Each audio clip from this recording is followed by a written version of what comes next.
Trump গত কিছুদিন আগে নির্বাচিত হয়েছে। এই ডোনাল্ড ট্রাম্প জানুয়ারির 7 তারিখ মঙ্গলবার সে বলছে ফিলিস্তিনের গাজাবাসী যদি ইসরায়েলি সৈন্যদেরকে যদি মুক্তি না দেয়, যুদ্ধবন্দী যারা আছে তাদেরকে যদি মুক্তি না দেয়, এই গাজাবাসীকে আমি নরকে পরিণত করবো। বলেন না নাউজুবিল্লাহ মিন যালিক, জাহান্নামে পরিণত করবো। এই কথা কে বলছে? ট্রাম্প বলছে। কবে বলছে? মঙ্গলবার, গত মঙ্গলবার।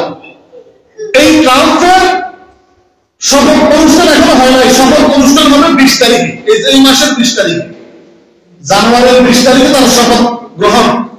অথচ এর আগেই সে ফিলিস্তিনের গাজাবাসীদের ব্যাপারে বলতেছে, মুসলিম নিপীড়িত মুসলমানদের ব্যাপারে সে বলতেছে যে এই গাজাবাসীকে সে নরকে পরিণত করবে।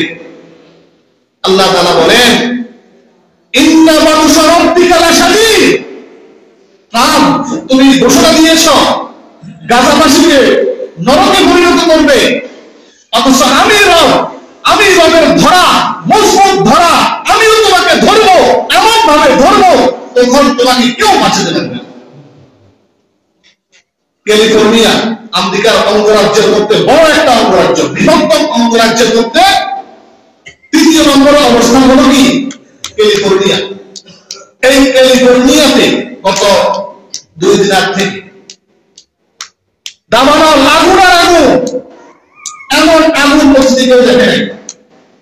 হাজার হাজার বাড়িঘর পুড়ে ছাই, হাজার হাজার বাড়িঘর পুড়ে কি ছাই, শত শত একর জমি পুড়ে শেষ হয়ে যেতেছে। সে বলছে মঙ্গলবারে গাজার মুসলিম মুসলমানদেরকে কি করবে? সে নরকে পরিণত করবে। আর আল্লাহ কয়, ইন্নাহুম ইয়াকিদুনা কাইদা ওয়া আকিদু কাইদা। ট্রাম্পে ষড়যন্ত্র করতেছে, গাজার মুসলিম মুসলমানদেরকে সে কি করবে? নরকে, জাহান্নামে পরিণত করবে। আল্লাহ বলতেছেন ওয়া আকিদু কাইদা, তার আগেই আমি তোর এই ক্যালিফোর্নিয়াকে জাহান্নামের নরকে পরিণত করে দিয়েছি। সুবহানাল্লাহ। আল্লাহর ধরা বহুত শক্ত। ইন্না বাতুশা রাব্বিকা লাশাদীদ। আল্লাহর ধরা মজবুত। অতীতে দেখেন মুসলমানদের বিপক্ষে যারাই গেছে কেউ জিততে পারে নাই। বাকি ওই আল্লাহ রাসূলকে আল্লাহ তাআলা বলেছেন, ফামাহবিলিল কাফিরিনা, কাফেরদেরকে একটু ছাড় দেন, একটু ছেড়ে দেন, তাদের কি করবেন হবে? আমি রব তাদেরকে ধরবো, আপনি একটু তাদের কাছে ছেড়ে দেন। ফেরাউন কত বছর রাজত্ব করছে?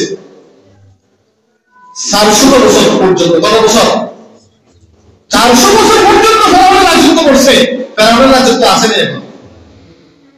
দুঃসাদ করে দিয়েছেন আল্লাহ রাব্বুল আলামিন। ট্রাম্প কি ফেরাউন থেকেও কি শক্তিশালী? যে ফেরাউন নিজেকে রব দাবি করছে, ওই ফেরাউনকে আল্লাহ নস্যাৎ করে দিয়েছেন, শেষ করে দিয়েছেন। পানির মধ্যে, নীল নদের মধ্যে শুকিয়ে মারছে আল্লাহ রাব্বুল আলামিন। কওমে আদ, কওমে সামুদ, কওমে লূতের ব্যাপারে তো এভাবে আছে।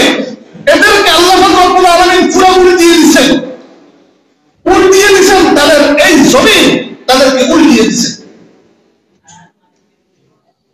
এরপর থেকে প্রত্যেক জামানায় যারা জুলুম করছে, যারা জুলুম করছে, তাদের পরিণত কি ভালো হচ্ছে না খারাপ হয়েছে? খারাপ হয়েছে। এদের থেকে শিক্ষা নেওয়া দরকার। এদের থেকে কি নেওয়া দরকার? শিক্ষা নেওয়া দরকার। কাফের মুশরিক যাদেরকে আল্লাহ তাআলা ধ্বংস করছেন, তাদের থেকে আমরা মুসলমানরা শিক্ষা নেওয়া দরকার। না জানি কবে আমার রব আমাকে ধরে, রবের ধরা তো মজবুত করা, কখন জানি রব আমাকে ধরেন, ধরলে তো আর আমাকে ছাড়বেন না। আল্লাহ আমাকে ছাড় দিচ্ছেন, ছেড়ে দেন নাই। একটা হলো ছেড়ে দেওয়া, আরেকটা হলো ছাড় দেওয়া। তো এই মোদী সরকারকে বলতেছি, আল্লাহ তাআলা ধরা দিবেন, হয়তো একটু দেরি। ধরা শুরু হয়ে গেছে। আল্লাহ তাআলা ধরবেন, হয়তো একটু দেরিতে ধরবেন। বাশার আল আসাদ কোন জায়গায় প্রেসিডেন্ট? সিরিয়া। তার পিতা হাফিজ আল আসাদ 1971 সন থেকে ক্ষমতায়। তার পিতা 1971 সন থেকে 2000 সন পর্যন্ত ক্ষমতায় ছিল। 2000 সন থেকে 24 পর্যন্ত তার ছেলে বাশার আল আসাদ ক্ষমতায় ছিল। প্রায় 50 থেকেও বেশি, 5 দশক ক্ষমতা করছে, ক্ষমতা চালাইছে, 5 দশক ক্ষমতা চালাইছে। বলেন তো আছেন? আসেন, বলেন না আসেন? জুলুমের শেষ আছে, একদিন না একদিন শেষ আছে। আমাদের বাংলাদেশের যে অবস্থা, অনেকে অনেক মুসলিম বলতো হুজুর এটা কি শেষ নাই? আমরা বলতাম হ্যাঁ আছে, শেষ আছে, একদিন না একদিন শেষ হবে। শেষ হয়েছে তো, এখনো যারা লাফাইতেছে আরো একদল লাফাইতে আছে। এদের এই সমস্ত অবস্থান থেকে যদি তারা শিক্ষা গ্রহণ না করে, এদের অবস্থা এদের থেকে অনেক ভয়াবহ।